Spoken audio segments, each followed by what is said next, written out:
आज मैं एक वीडियो बनाने जा रही हूँ। ये वीडियो है पर्यावरण बनाम विकास। जिस तरीके से अभी हम लोगों ने देखा कि अरावली के पहाड़ियों के बारे में इस तरह की राय दी गई, या तेलंगाना में जिस तरीके के जंगल काटे जा रहे थे 1000 एकड़ के, सुप्रीम कोर्ट ने रोक लगाई, या फिर केवल भारत ही नहीं विदेशी स्तर पे भी ऐसे बहुत सारे विकासात्मक कार्य हो रहे हैं। हम पर्यावरण को पूर्णतः नकार रहे हैं और हम थोड़ा सा पर्यावरणविद हो जाते हैं। अपने दोस्तों से बात करते हैं तो हम पर्यावरण बनाम विकास के मुद्दों पर जब चर्चा करते हैं तो उनका कटाक्षेप रहता है कि नहीं, हमें सतत विकास की बात करनी है। और हमारा झुकाव ये हो जाता है पर्यावरण। और एक नागरिक होने के नाते हम सभी लोग, जो कि हमें एक श्लोक याद है, भूमि माता पुत्रो अहम पृथिव्या। ये पृथ्वी जो है हमारी माँ है और हम उसके संतान हैं। हमें इस पृथ्वी को बचाना है। हमें सोचना है कि हमारी पृथ्वी कैसे बचेगी। और मैं कभी कभी कुछ कुछ लिखते रहती हूँ इस तरीके से चीज़ों पे लेकर के, पर्यावरण से संबंधित, कि हम कैसे कैसे अपने पर्यावरण का दोहन कर रहे हैं। और लेकिन हमें करना क्या पड़ेगा? हमें जो है बाद में नहीं टालनी है। बाद में जैसे जब कोई चीज़ हमें अभी करनी है, तुरंत करनी, निर्णय लेना पड़ेगा। और बाद में हर चीज़ हम नहीं टाल सकते हैं। और इस दुविधा से हमें बाहर निकलना पड़ेगा कि हमारा कोई और पर्यावरण के लिए डिसीजन लेगा।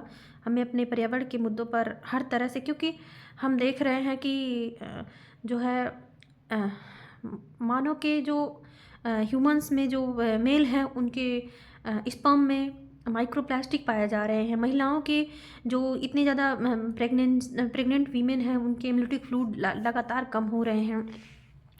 और हम देख रहे हैं मिसकैरेज हो रहा है। ये सब चीज़ें जो है, और हम लोग डॉक्टरों पे तो दोष देते हैं कि डॉक्टर ने ऑपरेशन करके हमारा बच्चा पैदा किया, ये किया वो किया, लेकिन हो क्या रहा है हमें हर तरीके से सोचना होगा।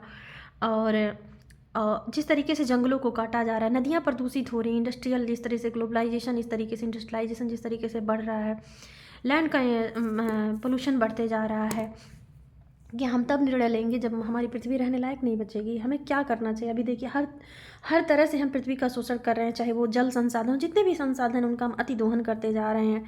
और हमें सोचना पड़ेगा, हमें निर्णय लेना पड़ेगा, हमारी युवा पीढ़ी को, भविष्य को बचाना पड़ेगा, हमारी आने वाली पीढ़ियों के लिए डिसीजन लेना पड़ेगा। ये पृथ्वी हमारी नहीं है, ये पृथ्वी हमें हमारे आने वाली पीढ़ी से उधार में मिली हुई है। इसको हमें सतत विकास की बात करनी, इसको हमें वैसे ही उन्हें वापस देनी है जिस तरीके से हमारे पूर्वजों ने हमें दी है। तो ये जो हम 21वीं सदी में इंडस्ट्रियलाइजेशन की बातें कर रहे हैं, उसे हमें आगे निकल करके विकसित भारत का सपना हो, या जो गवर्नमेंट के जो रखे गए हैं नेट न्यूट्रल कार्बन एमिशन के जो लक्ष्य रखे गए हैं 2070 तक, ये जो भी लक्ष्य रखे गए हैं, हमें एक तरीके से अपने संसाधनों का संरक्षण करना है। ऐसा ना हो कि टाइम निकल जाए।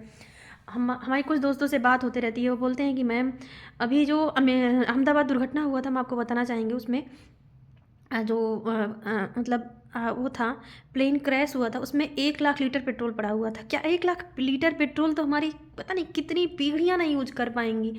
कितने मतलब बड़े बड़े लोग ये सब कर रहे हैं, और जो आम आदमी पे उसका पड़ रहा है, जो वल्नरेबल सेक्शन पे उसका बोझ पड़ रहा है, जो गरीबों पे पड़ रहा है, महिलाओं पे पड़ रहा है, महिलाओं की सिक्योरिटी से लेकर के।